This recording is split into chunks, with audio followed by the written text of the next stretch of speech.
Paris,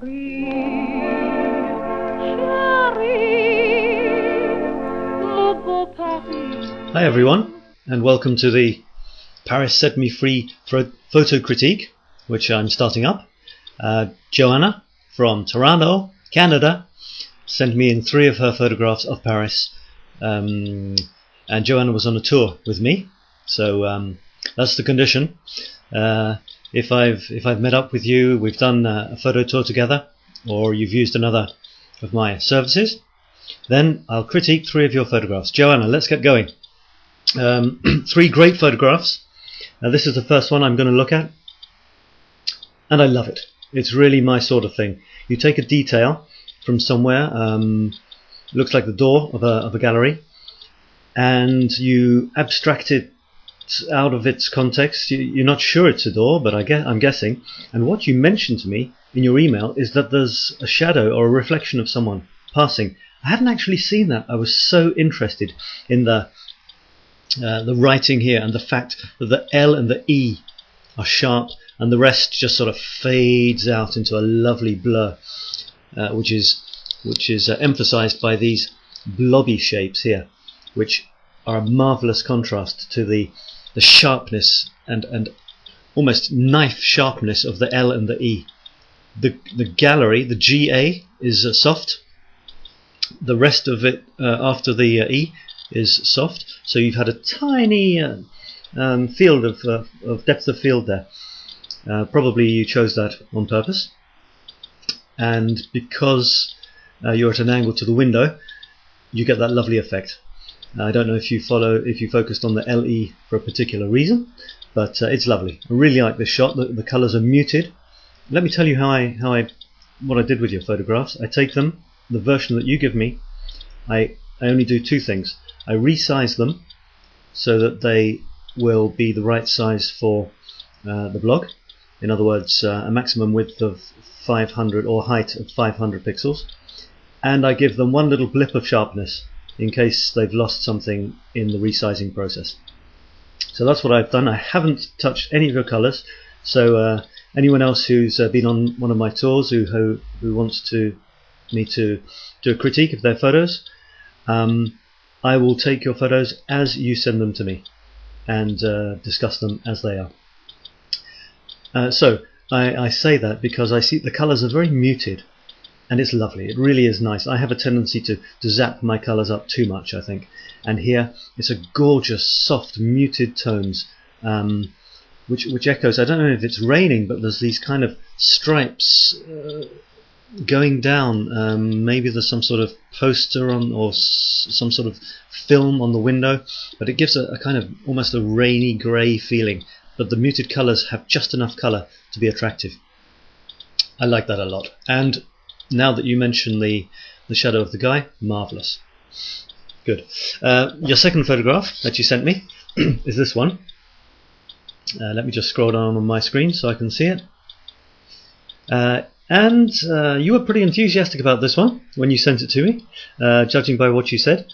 You've focused on the foot of a statue and the robe of the statue going up to about the knee height.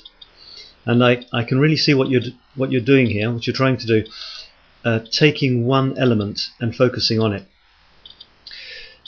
I have to say I'm a little bit less of a fan of this than your last one, but I think the idea is great. There's a few fundamental problems with this sort of shot. For one thing, you're taking it probably inside a church, something like that. The lighting's dim, and the lighting that there is probably from artificial lights, which has given the whole thing, unless it really is an old sort of beigey statue and a beigey wall, has given it this sort of how would I say, almost a natural sepia tone, but looking at it, I do believe it is a colour photograph. I don't think you've changed that. I'm not too sure about that. It seems a little bit lacks a certain amount of punch. The foot is sharp. You focused on the foot. The foot is near the bottom of the frame, which is fine. I've got a feeling it's a little bit too near the bottom of the frame, and that the dress itself isn't that interesting, or the robe. I'm not. It's also in the middle of the shot, more or less in the middle.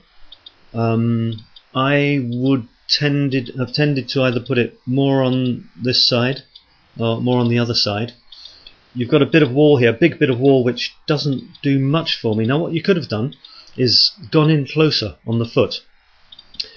I'm not exactly sure what point you are trying to make with this, because the foot for me isn't quite big enough or quite obvious enough in the shot for the point to be clear. For example, if I'm taking a shot of a statue, a hand, I'll try to make the hand the shot with maybe a hint of something else behind it to give it a context. Or if there is something like the head fuzzy in the background. Here there's nothing really contrasting with the foot. There's the foot, which is very close to the bottom of the shot if it's the subject, and the robe, which isn't that exciting. You've got a bit of wall, which, you know, it's not that amazing, and it's a shot which seems to have been taken very straight on, no playing around with angles or anything. I might have gone really close into the foot and shot way up, so you've got the foot sharp and the rest of the statue in the shot, but going out of focus. I can quite imagine that wasn't possible in this case. So absolutely great idea to focus on a part of a statue. That is excellent. But my comment would be, if you're going to focus on it, then really concentrate on it. If the foot is the focus, maybe it should have been a little bigger in the shot. Okay, you know, things to think about. Let me have a look at your last shot now. Here it is.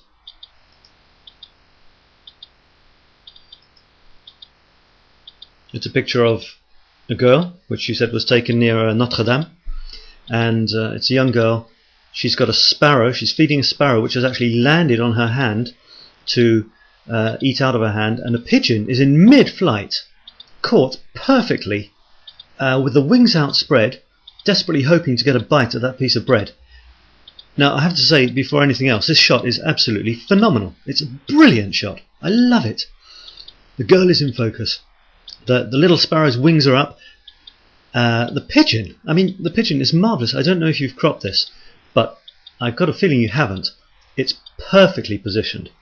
Good old luck played a bit there, but maybe you took 50 shots, you know, to get this.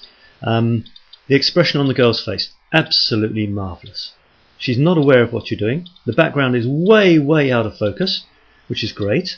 There's no point being fussy about this, because I could say, oh look, there's a big bit of blank stuff here which goes into the pigeon. Absolutely no point whatsoever in saying that. The shot is a spontaneous shot. It's absolutely brilliant. It's marvellous. It's no need. If you didn't crop it, then, you know, congratulations, because there's no need to. Everything is great about this, you know, for a spontaneous shot. It's not the sort of shot you can plan. Absolutely no way. You know, I spend hours and hours trying to get a bird in the right position, both in the shot and with its wings in a great position as well, and it very rarely happens. So you could possibly do a little bit of post processing to make it even harder hitting. It's ever so slightly soft. What I mean by that is, I mean, it's the girl's in focus, but if you wanted it to be more hard hitting, to really amaze people, you could do that by, you know, a touch of post processing. Maybe zap the colours up a tiny bit, that sort of thing. So congratulations on that shot, absolutely brilliant. I love the gallery one as well, and certainly the idea of the statue is great, but difficult to get that right. Okay, that's it, Joanna. Well done, thanks very much for sending those in to me. Depuis que je suis à Paris, le jour et la nuit, je suis gris. J'ai compris la douceur de vivre. Je suis fou de joie, je suis ivre. Depuis que je suis à Paris.